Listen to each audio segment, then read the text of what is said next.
අයිබෝන් ඔයගොල්ලෝ හැමෝටම වයිට් සේල නලියා YouTube channel එක subscribe කරන්න. ඔන්න අද ඉඳලා ඔයාලට අලුත් දෙයක් කරන්න හදන්නේ.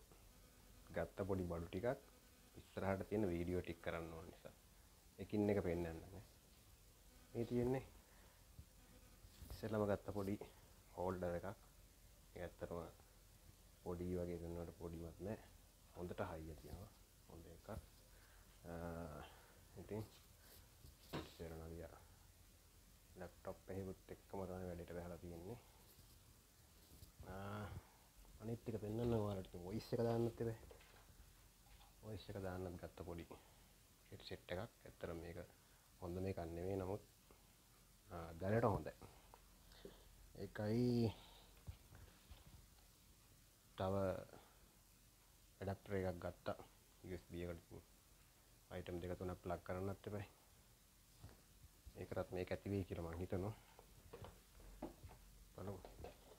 අනිත් එක තමයි ඉතින් හොඳට ඉන්ටර්නෙට් යන්න ස්පීඩ් එක තියෙන්නත් එපා. රවුටර් එකකුත් ගත්තා. ඉන්නේ චීනේනේ. චීනට ආව වෙලාවේ ඒ වැඩ ටික කරගත්තා. තව එකක් පෙන්නන්න ඔයාලට කාගෝ මිඩස් ටිකේම පොඩ්ඩක්. BC පේන ඇති එළිය. කාගෝ ඔපරේෂන් එක යනවා. පේන්නේ HT කරලා තියෙනවා. අයන් හොගෙනක් තියෙන්නේ. ඩිස්චාර්ජ් කරන දවස් 3ක් විතර යනවා කිව්වා. මේකෙන් පස්සේ බලමු. ඩිස්චාර්ජ් කරලා ඉවරනන් පස්සේ මගේ වීඩියෝ ටික දාන්න පටන් ගන්නවා මම. තකන් බලාගෙන ඉන්න අලුත් අයිටම් ටිකෙන් කොහොමද වැඩ ටික කියලා. කුකින් වීඩියෝ ටිකත් අය දාන්න හිතාගෙන ඉන්න මොකද වෘත්තියත් එක්කම යන්න එපා. පේනවනේ පිටිපස්සේ. එහෙනම් දැනට ඉතින් පෙන්නන්න තියෙන එච්චරයි. මේක තමයි මගේ ගැබින් එක. ඉතින් තමයි ඔක්කොම දේවල් වෙන්නේ. තියෙන්නේ. තමයි ඉතින්. ඔයගොල්ලන්ට ඕන වීඩියෝ ටික හැදෙන්නේ මෙන්න මෙතන තමයි.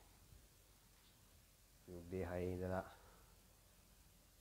දවල් 12 වෙනකම් වැඩ කරලා කතුන් රයිම් එකේ වීඩියෝ එකකුත් කරලා 3 ඉඳලා හවස 7 වෙනකම් ආයෙත් වැඩ කරලා අතින් පස්සේ ඇවිල්ලා එඩිට් කරනවා.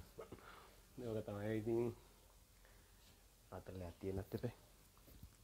හරි බලමු එහෙනම් ඉදිරියේදී මොකද වෙන්නේ කියලා. එහෙනම් ජය වේවා.